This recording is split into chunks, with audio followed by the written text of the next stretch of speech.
Hello, hello, aloha, good morning, good evening. Welcome to the first live stream in 2025 and a happy new year to all of you. If you followed me for a while, you know that I have been hosting challenges for a few years now. I started back in 2018 with hosting lettering and calligraphy challenges. And then I moved on to painting. I still do lettering, but it's more about painting these days, especially after starting my Aloha Watercolors watercolor business. And if you have participated in last year's challenge, you will remember that the main focus was on testing different materials. So every month we combined watercolor with another medium, and we had a theme every month. This year things are a little different. This year I want to focus on colors. So we're going to test out different color combos. Every month we'll have one main color, and this month the color is blue. And every week we'll combine this base color with another color and see what kind of mixes and shades we can create with just two colors. I was also contemplating doing a specific theme every month, just like last year, but I kind of want to make this year more about play and experiment, experiencing color. So it's not going to be a specific theme every month, but rather testing out different techniques. I also want to say that this year is not just about watercolor. So you can participate with any medium you like. If you're more into acrylics or colored pencils or mixed media, you're totally welcome to join as well. All right, so today though, we're gonna stick to watercolors, and I have prepared a loose watercolor landscape that we're gonna paint. I'm gonna turn the camera around in a second. I went a little overboard. I had so much fun doing this technique that I painted a bunch. So let me turn the camera around. I'll show you what I did, and then I'll show you what we'll do today.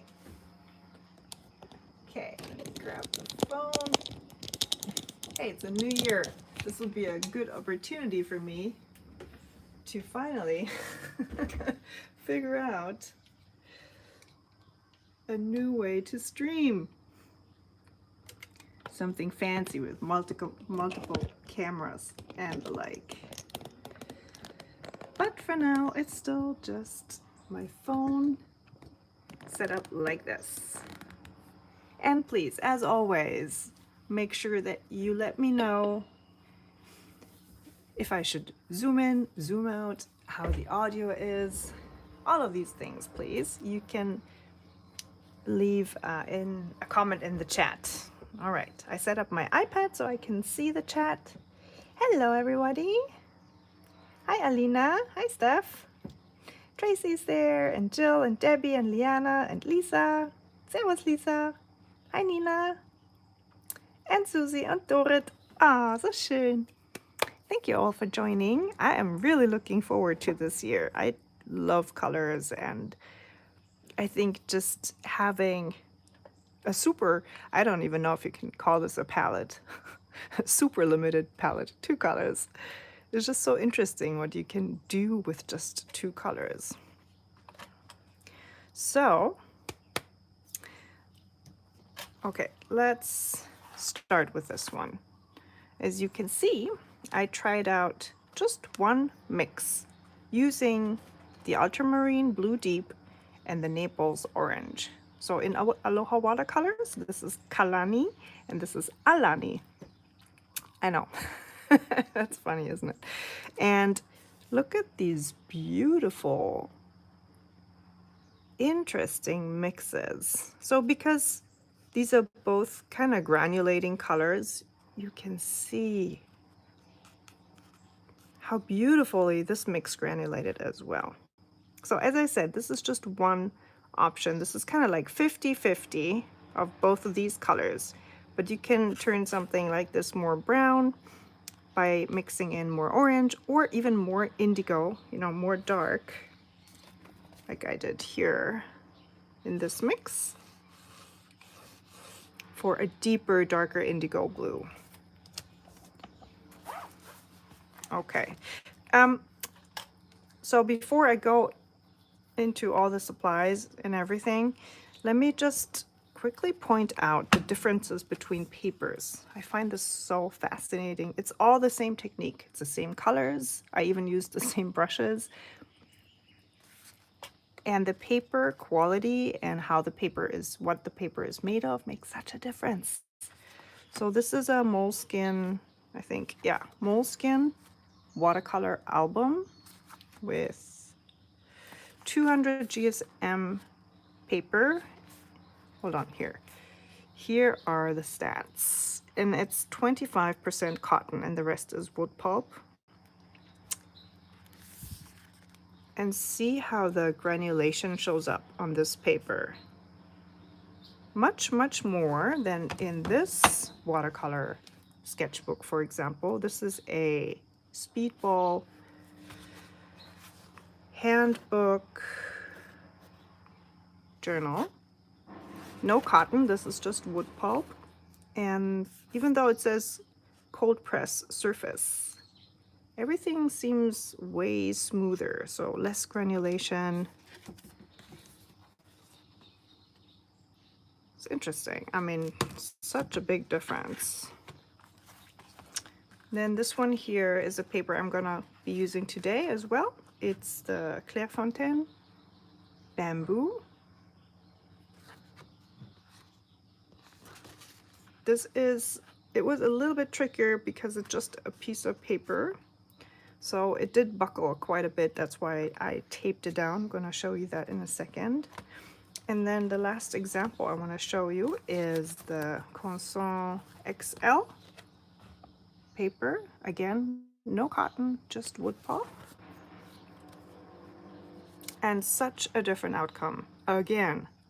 So the paint really flocculated in these areas here. So the pigments kind of pulled together. The reason why I'm showing you all this is try different papers. If you paint this landscape today and you don't like the outcome, just check out a different paper. It might not be you, it might be the paper. That's all I'm saying. Always fun. Also, of course, the more you practice, the more you'll see different outcomes and progress.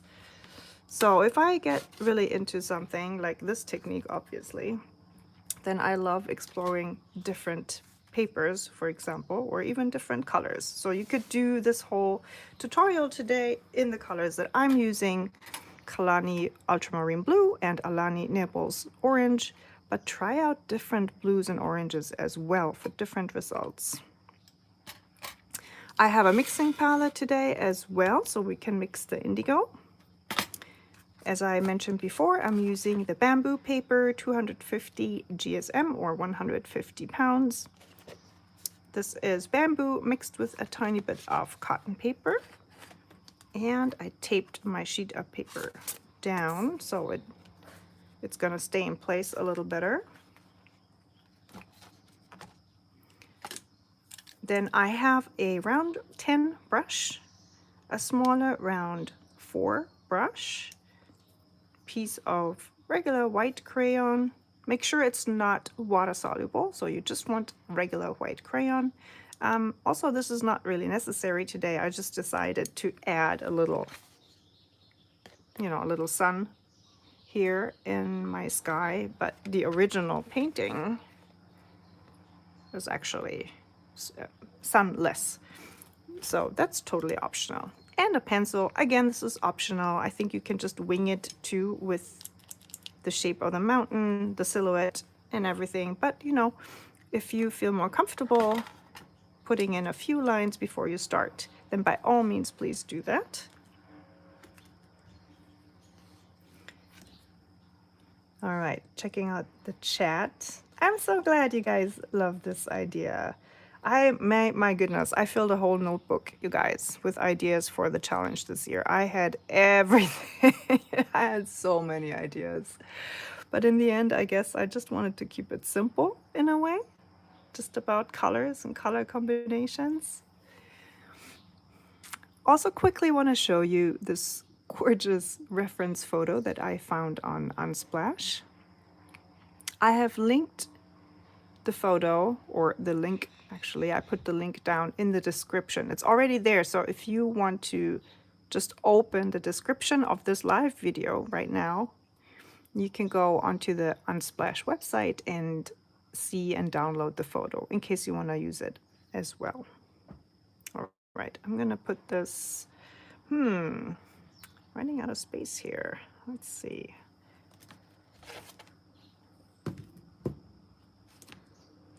Okay, all right, and let me quickly talk about the steps.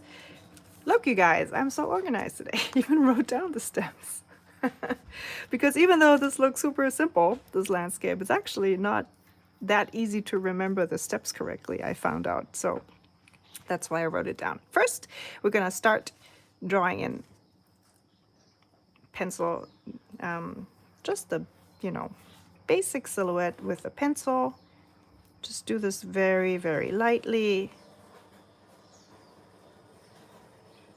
Peak of a mountain, and then over here. So you want to keep this in the upper third of your piece of paper, no matter what size you use. And then draw in another line at about 1/3 of the paper towards the bottom. And then down here, the silhouette of that city in the background. And I don't think there's any need to draw in the forest silhouette or skyline. See, this is where you can see a few buildings, probably a church there. So this would be the bottom third line, and then the dark silhouette of the forest in the foreground.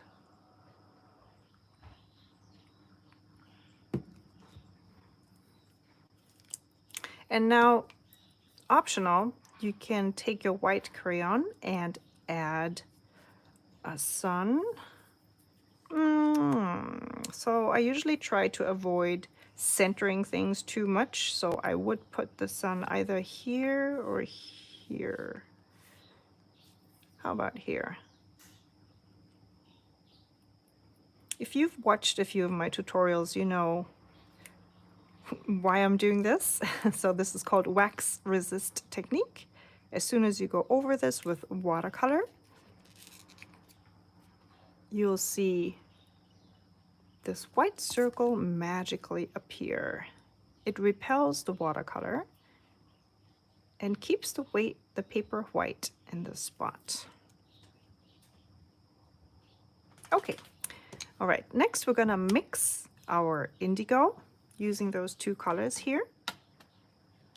And then we're gonna lay down some water and do a mix of wet on wet and wet on dry technique. But let's do the indigo mix first.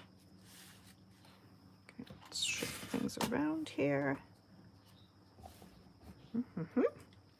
Okay, so with my larger brush, I'm picking up some of my ultramarine blue. So for the particular indigo mix that I want to do today, you'll need more ultramarine blue than orange.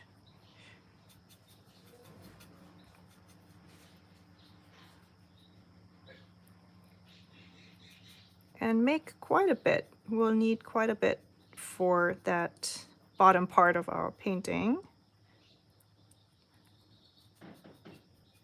All right, I'm using a lot of pigment, just a little bit water. And now I'm rinsing out my brush completely. You can't see this because it's off camera, but I have two water containers. So I'm first rinsing my brush in the first container and then in the second, so it's really clean. Okay, I'm picking up some of my Alani Naples orange.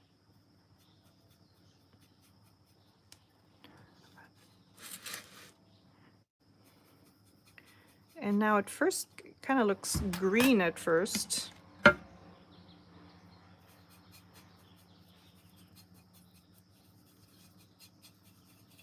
But But the more you mix, the more you'll see this type of indigo color come through. If it's still a bit too brown or green looking, which, yeah, I think it is, just rinse your brush again in both containers and pick up some more of your ultramarine.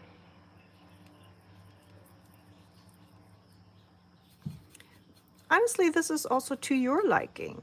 If you like a little bit more of a brownish indigo color, then add a little more orange. And if you like something that looks more like a, you know, dark blue, then just add more of the ultramarine blue.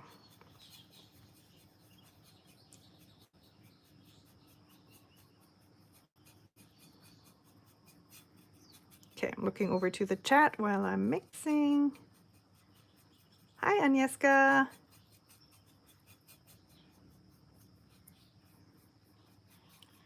Again, I hope I'm pronouncing people's names correctly. So with Agnieszka, I'm not sure if that's correctly pronounced. There might be a sh in there maybe as well. So you can always let me know if I pronounce somebody's name incorrectly and tell me how it's pronounced.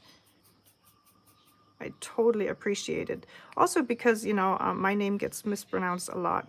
So my name's Keiko, and lots of people call me Kiko or Kaiko, which is cute. I've also been called Kiki and Kay and everything. So, you know, I don't really mind. But it's Keiko, you guys. Okay, more rinsing and washing today. So rinsing and washing out my brush. We'll have a lot of that. So just make sure if you only have one container and you're painting a lawn today, get a second container with water. Makes things much easier. Okay, so I'm gonna zoom in a little bit for the next part.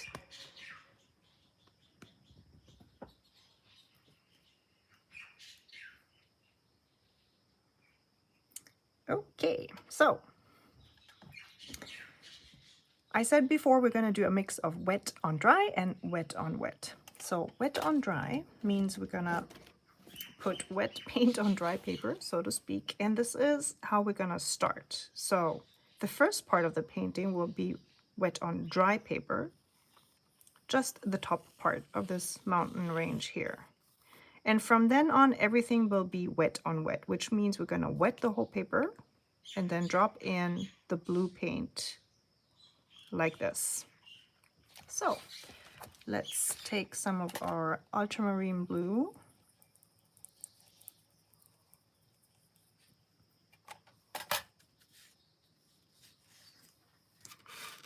I'm gonna put it on the palette to see the consistency. Let's add a tiny bit more water. Soak the whole brush, the whole belly of the brush, everything in the paint. And now with your paintbrush pointing up, follow the line that you drew in with pencil, or if you haven't done that, just draw in kind of like a ragged line to indicate the mountain. If you have, you know, paint blobs like this, try and consolidate them all in one spot. For example, here. I hope this is clear. So you drag paint along, and then once you lift your brush, it leaves a little mark, a little blob. So try to consolidate all your blobs in one spot. And next, we're gonna rinse out our brush again, clean water. And now you're gonna drag it along the bottom line of the blue line you just painted.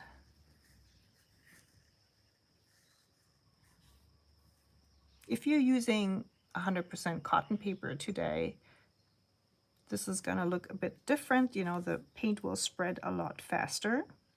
But because this is a blend of bamboo and cotton, the paint kind of stays put a little bit like this. Again, I said this so often before, but it's fascinating to me what different papers will do to the same motif and technique. I rinsed my brush again. I have a lot of water on my brush, and now we're going to put water on the rest of our piece of paper. Make sure though you don't cover everything. You want to leave out certain parts dry. I hope you can see that. So there's a lot of water here, but in between these two areas there's a dry zone. And we want to do this across the whole page. So take your brush, take some water, use the side of your brush and push the belly down like this. And then here at the bottom you can just put water all across.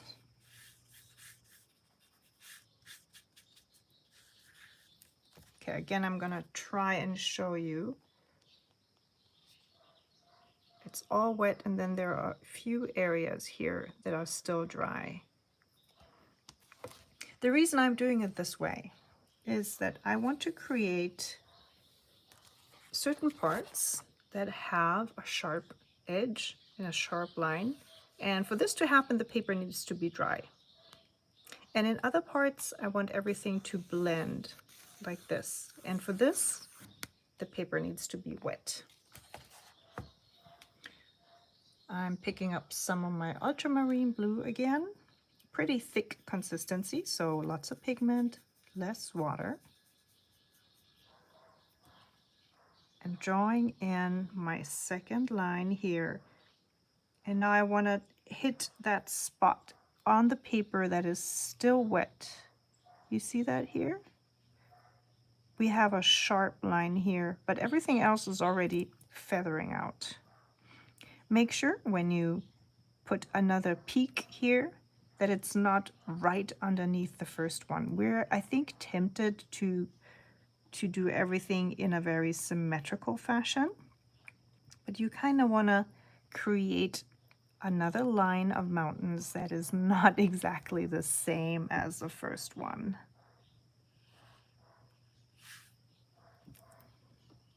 And don't overthink things. Take your brush and just draw a ragged line all across your paper. I'm rinsing my brush a little bit. I leave a tiny bit of paint on my brush so it's not completely clean. And then drag my brush across the bottom line of this second line here.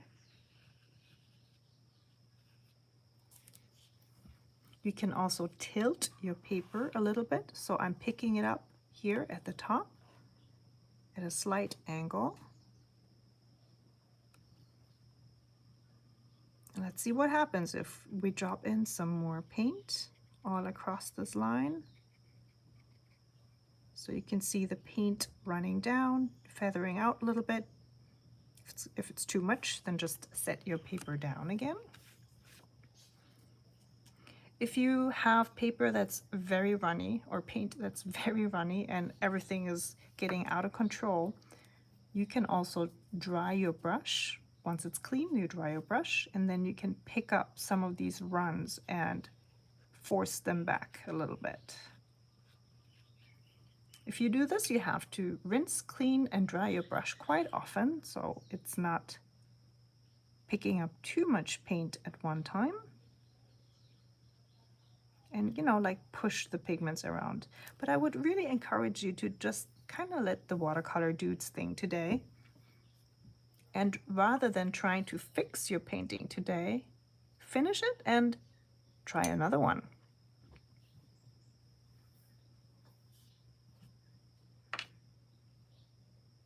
All right, okay, so let me check out the chat. Good on the pronunciation, yay! Hi, Linda. Linda's flying to Vegas.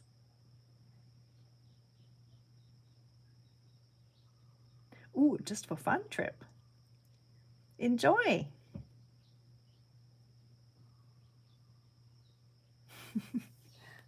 I like Alina's comment. She says, I hope I'll get there one day. I've seen it in movies and such so much. I feel like I've actually been there. Pretty much feel the same about all the famous city in the US.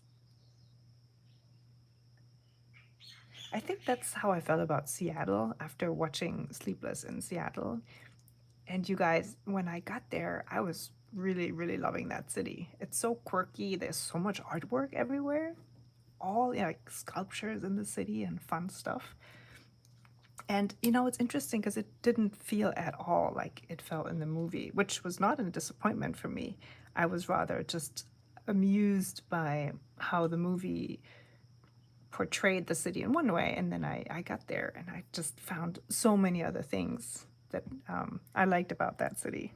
So just as an example.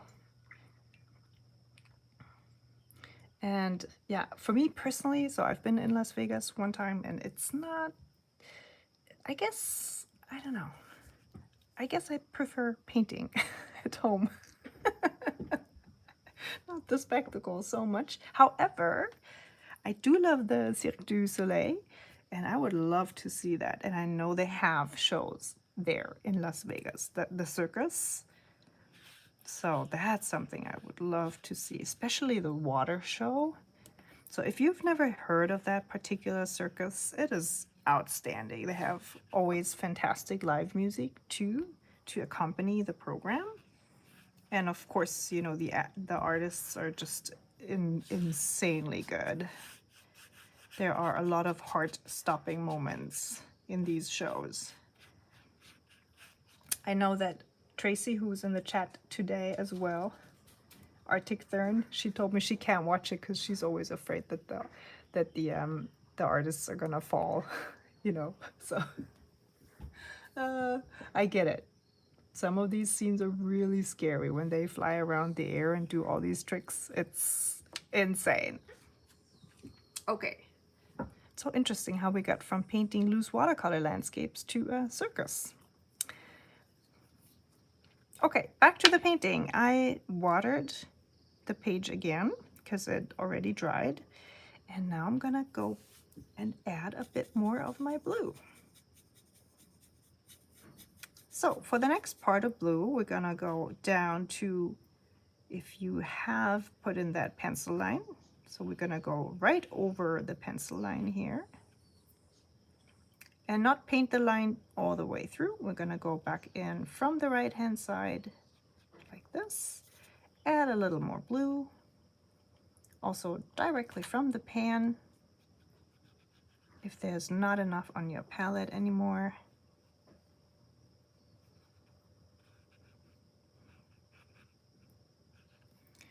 And then I'm trying to see where I have not put down any water so I can create another sharp edge. Okay, I think it's over here.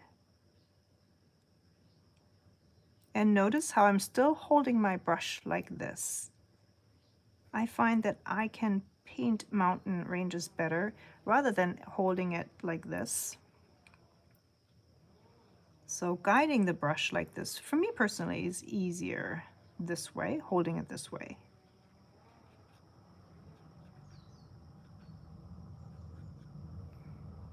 All right, let's continue this line a little more into the center.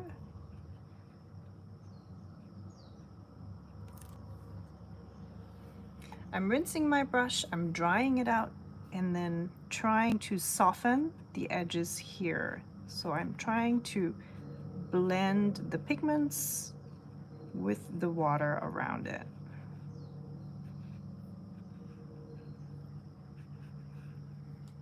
Rinsing my brush again, I'm drying it and continuing to do the same thing. Just push the pigments lightly around the paper. Watercolor usually does its own thing, so you kind of have to gently push it towards where you want it. But then usually what happens is, you know, it does its own thing. So try and work with that. Try accepting this quality of watercolor that really has its own mind, and all you can do is kind of contain it a little bit.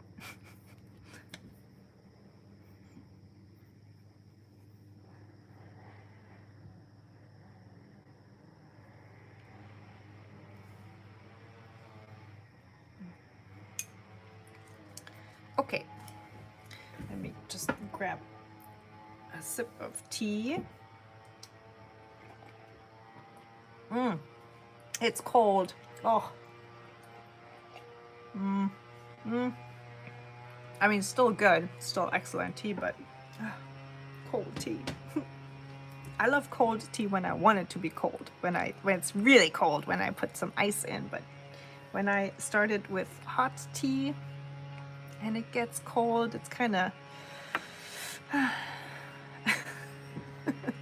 all right, I re-wet my brush. I'm re-wetting my paper because it's drying so fast. Also, apologies for the noise in the background. It's our neighbor with the leaf blower.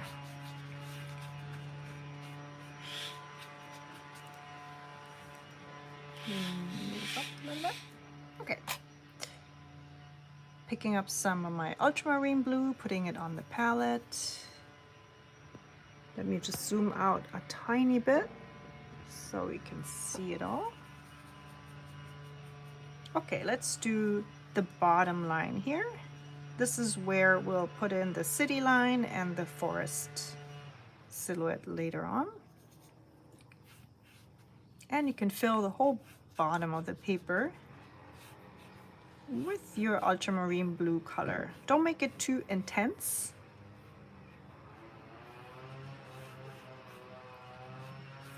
So this is almost kind of like a faint, see? Like in between here. Kind of like a faint, misty kind of blue. And then we'll put the indigo on top once everything is dry. So I'd say half ratio water and half ratio pigment for this bottom blue part. Okay, now step back and look at your composition. In case, how should I put it? You want your lines here to be pretty balanced. So definitely a lot of blue here at the top, and then also focusing on the bottom third of the painting. So first third of the painting, so to speak, here at the top, you want one dark blue line, and then also something in this area here to balance things out.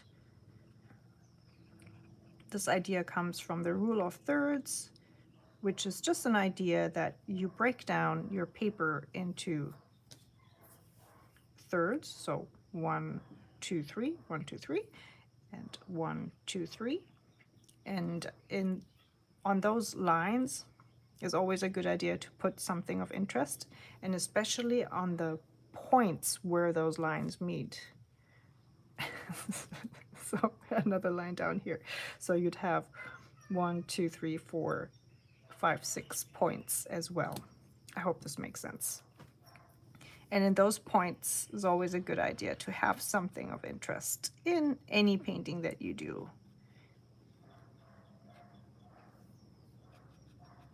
And of course, another aspect of balancing out paper, paintings is to look at the weight, meaning like the intensity of colors. So if you just put down, 6 lines of really intense blue color, it's going to look completely different than if you have the weight of one line here at the top, then another one here in the bottom third.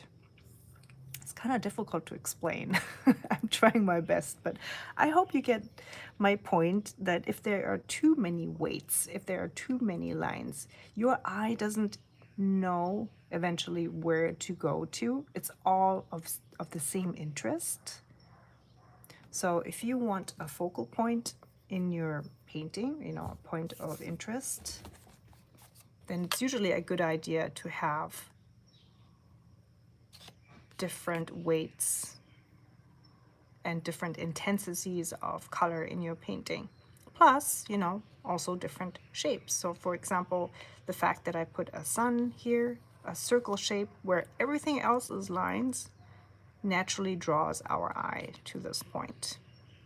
And then the fact that this line down here is very dark also will draw the attention of the viewer. So we have here number 1, dark, number 2, shape, and then another really dark line up here. So I'd say in this painting, these 3 are the main weight, and then also this line here.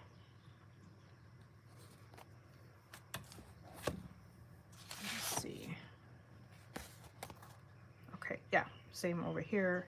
We have a circle, the dark shape around, you know, here at the bottom. And of course the sky too. I mean, let's not forget the sky because it's orange, so that's a signal color. Everything else is blue. And then, you know, the orange pops as well. And I contained it to the first third or the upper third of the painting, so it's not too overwhelming. Okay, I hope this all made sense. It was a bit much. I apologize if this was a bit confusing. But trying to explain about how to find balance in painting is, on one hand, you know, almost like mathematical rules of thirds and where to put the lines, but it's also something that when you paint a lot and practice a lot, you'll get the gist of it after a while. You know, you'll do things automatically, you know where to place things after a while. So don't fret if this doesn't come easy to you or natural to you right now. It's gonna be better the more you practice, as are all things. I know. I keep saying that. Okay, I wetted my brush again. It's clean water, and I'm re-wetting my edge down here, and just pushing a little bit of that blue pigment in this area here where the paper is a bit too white for my taste. As you can see, I'm very gently touching the paper and the pigment. It's not a lot of pressure. The more pressure you use, the more pigments you'll pick up.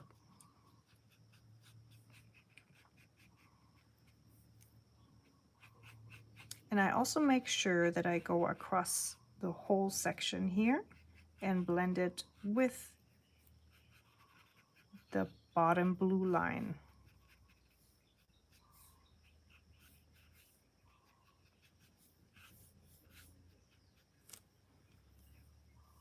All right. Maybe a bit too pronounced here. I'm just pondering this really sharp line.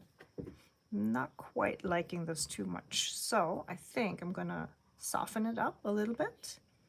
I clean my brush, there's water on it. I'm dragging it across the whole section here, blending this line in with the white paper background. Whenever you do things like this, re-wetting the paper, reactivating the pigments, it's always best to tackle the whole area, not just one little bit, because then you'll probably create a sharp edge or a sharp line. So make sure you redo the whole area.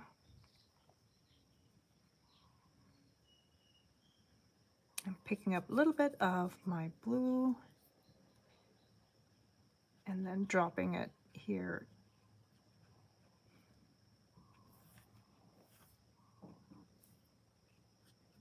Okay. Yeah, I think I'm liking this better. Optional for you guys, if you want to try this, I'm not going to try it today, is to add some of your indigo mix into the landscape as well. So this is a matter of taste, you know, if you like the pure monochrome blue look better, or if you want something that contains a bit of indigo in the landscape as well.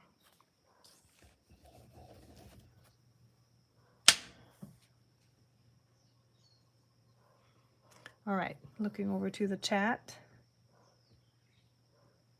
Susan says, the neighbor who always knows when you're doing a live. Oh, hell yeah, absolutely. Or when I'm just pushing the record button on my camera. It's, and they have different tricks, you know, it's not just the leaf blower. They have chainsaws as well and other heavy machinery. So they got it all. If it's not my neighbors, it's my dogs. So yeah, there's always something happening around here. Oh, hi, Sylvie. Happy New Year. All right, so we are done with this first part. And now, very important, make sure the top line of your mountain is completely dry before we do the next step, which is painting the sky. Yeah, I think luckily, yes, it's dry. Okay, so don't need to use the hairdryer. Okay, let's go over to my list. Let's see if I've done everything I wanted to do. Yeah, water on sky, orange on wet, and then the skyline and forest on dry. Very good. This comes really handy. I think I'm gonna stick to doing little lists with my steps rather than trying to memorize it all. Okay, I'm rinsing my brush again, making sure it's really clean and picking up some water. I turn my paper because usually there's one direction to paint in that is more easy than another. For me, it's going top to bottom in this case because I want to stay very close to the blue line without touching it. And I'm laying down water all across the sky.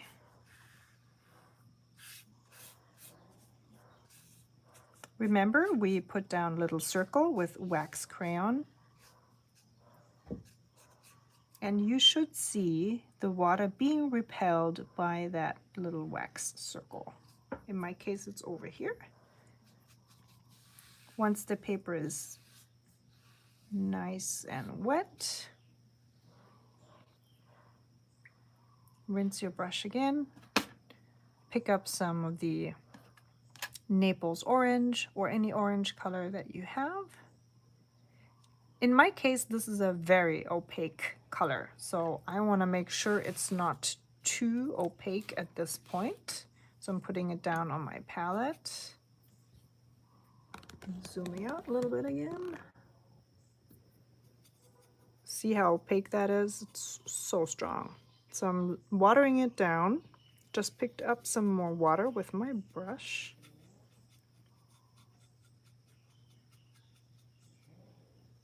I'm gonna turn my paper again.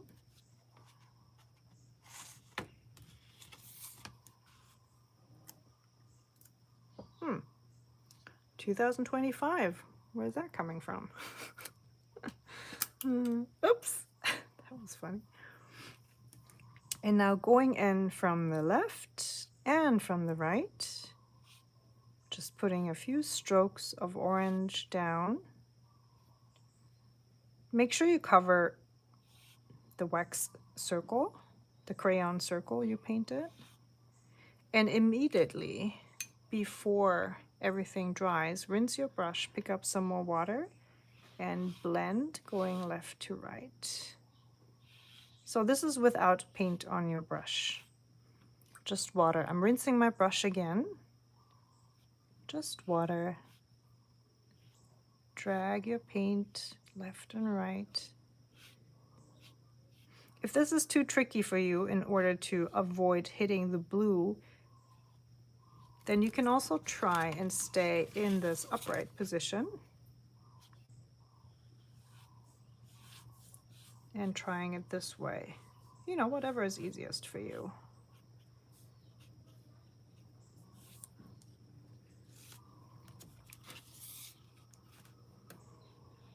Okay, I want a few more streaks of orange. Let me show you the reference photo one more time because the sky here just magnificently shows these streaks of orange going from left to right. It's so pretty. So now with a rather opaque mix of orange, And holding your brush upright, you want to add a few of these streaks in the sky.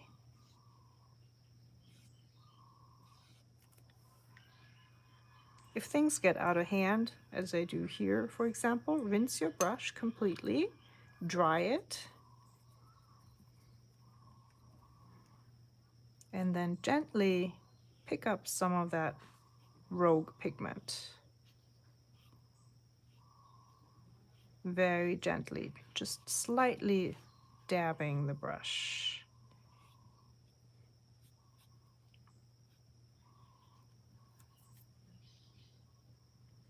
Just a little more here.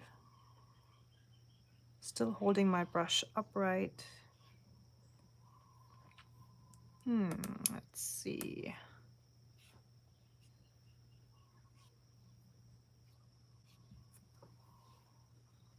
Okay, it's a bit too strong, so I'm rinsing my brush again, I'm drying it again, and diluting those strokes.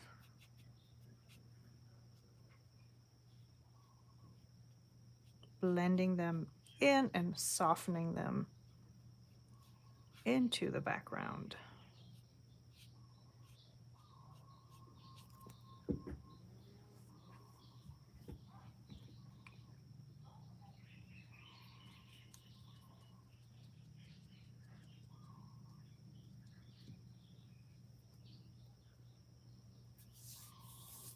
Okay. All right. I'm seeing a question in the chat. I have a quick question. Are we able to use the paint colors that are the variation of the combined two? Yes, absolutely. So look here. I have mixed type of an indigo from these two colors. And whatever color you can mix from the two base colors that you're using, you're allowed to use. So not just one mix. You can do, 10 different degrees of one darker blue color, or, like an indigo type of mix. So whatever you can create. It's also okay to add either black or white, which allows you to create even more mixes. Maybe not with these two colors specifically, but if we look at next week's color combo,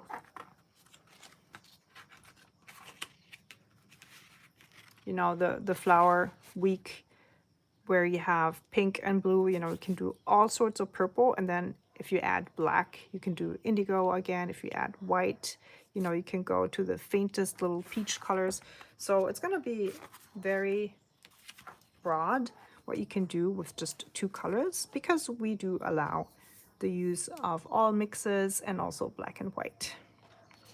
If you want to challenge yourself, you could of course try to just use the two base colors. Okay, let me check the paper because this needs to be totally dry before we add the silhouette at the bottom. Did you guys hear that? That was a neighbor sneezing. Oh my goodness, so funny. He literally said, "Hacha!" Okay, let me go use the hairdryer for this part, and I'll be right back.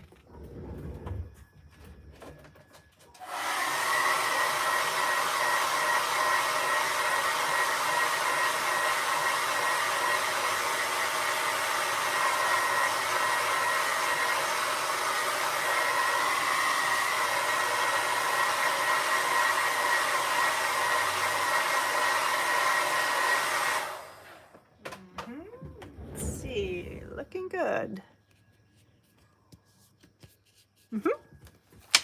If it's slightly damp, it should still work. But because we're trying to create somewhat of a sharp outline for our silhouette, you want the paper to be fairly dry.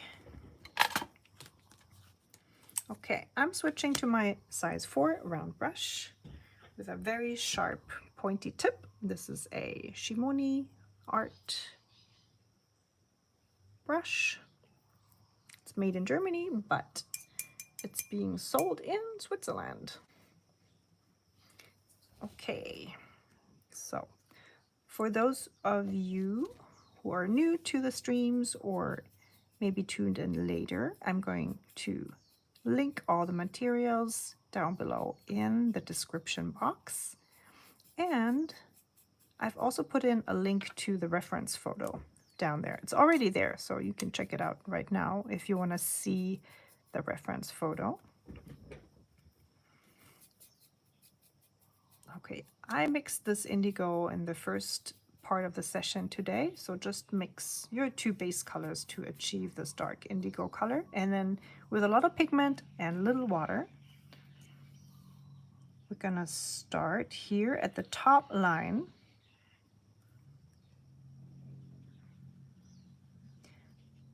and kind of like drawing a line and also dabbing the brush. Let me zoom in for that. Okay, so dab, dab, dab, while also drawing a line, and then just put in some random buildings. If you're not sure about this part, you can of course go in first with a pencil and create a few cityscape outlines. Now this would also be a good idea for you to maybe put in a cityscape that you know,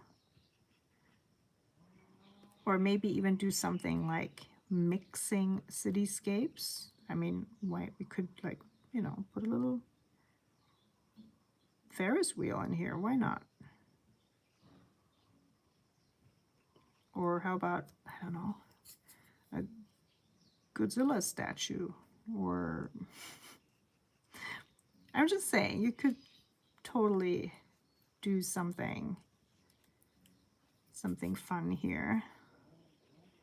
Once we have those outlines down, then you can go back in with your brush and just randomly add a few more blobs with your indigo paint.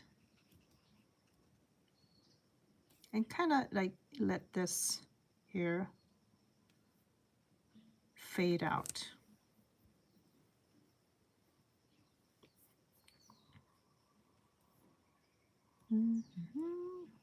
Okay. Hi, Sabrina.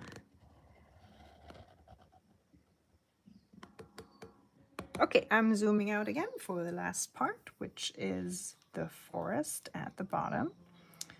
Picking up a little bit more water.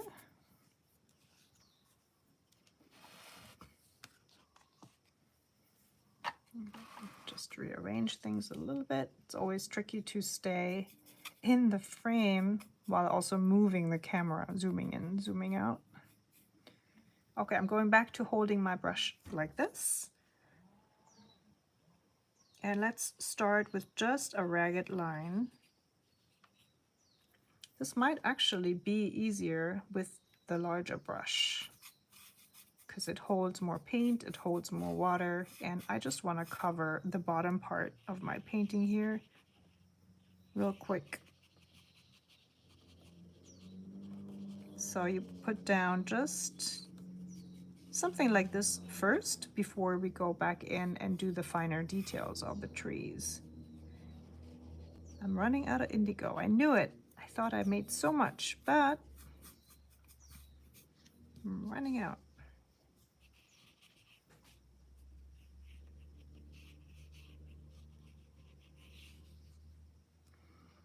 All right, let me make some more indigo.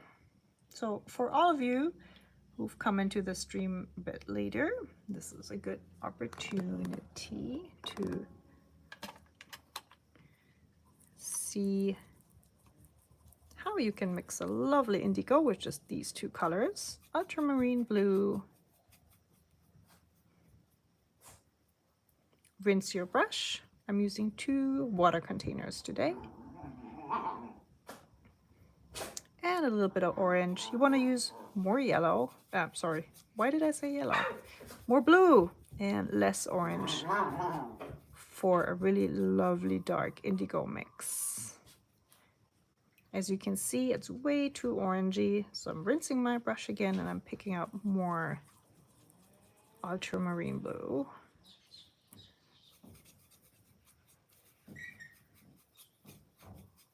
Now I have so much. I think I have to do another painting because I mixed so much indigo now. If you're using really, really expensive, like super expensive, super sensitive brushes, you can also use a cheaper brush just for mixing your colors.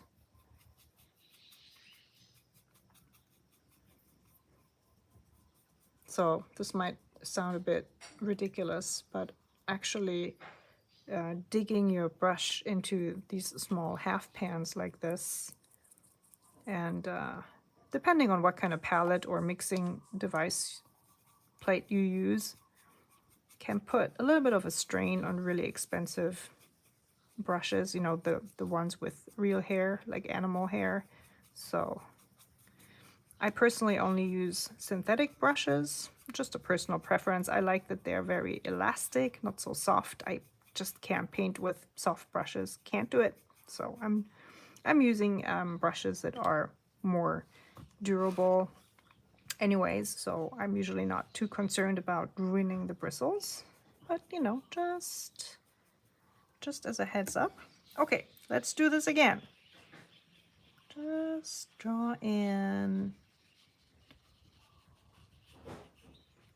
fill out this shape here at the bottom, nice and solid.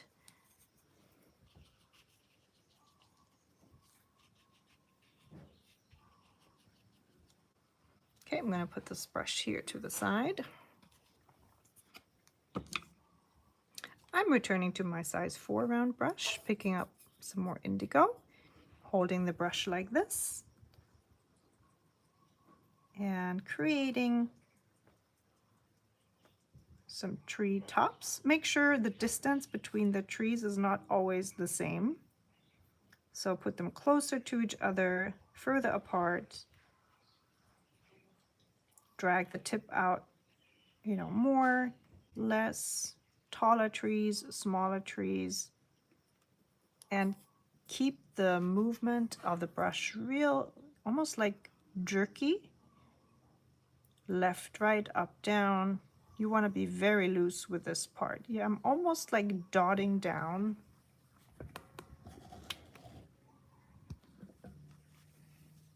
See? Dot, dot, dot, going up and down. Filling in the shapes in between.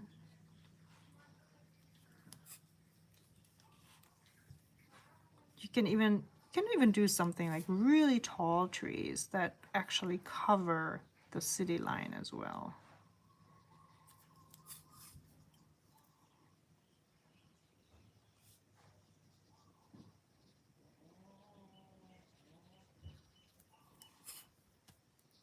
All right, let's pull the trees up here towards the right hand side even more. So we're really going into the painting.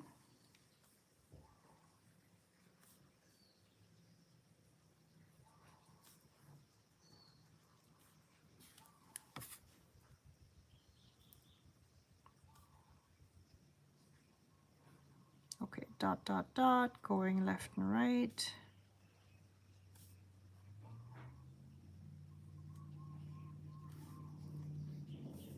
If this is, you know, if this is too tricky because it's too random, you can also do more of a, how do you say, liking the words. Try a different method for your trees. You can start with a line like this, and then from the top to the bottom, just add some dabs left and right. Line and dabs left and right. Line, dabs left and right.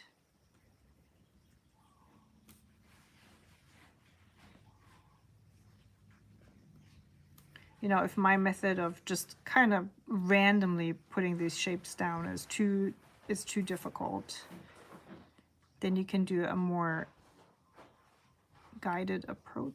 Guided? I don't know if that's the word. Planned. Planned trees.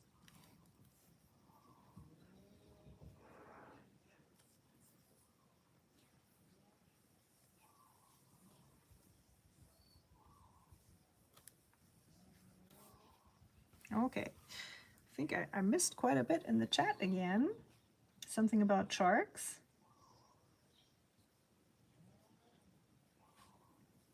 Ooh. So Agnieszka, Goat Babe, loves sharks. That's why she's talking about sharks. And she's gonna make a polymer clay shark tray. Ooh, cool. I don't think I've ever used polymer clay for making mixing palettes or trays. I'm sure it works though.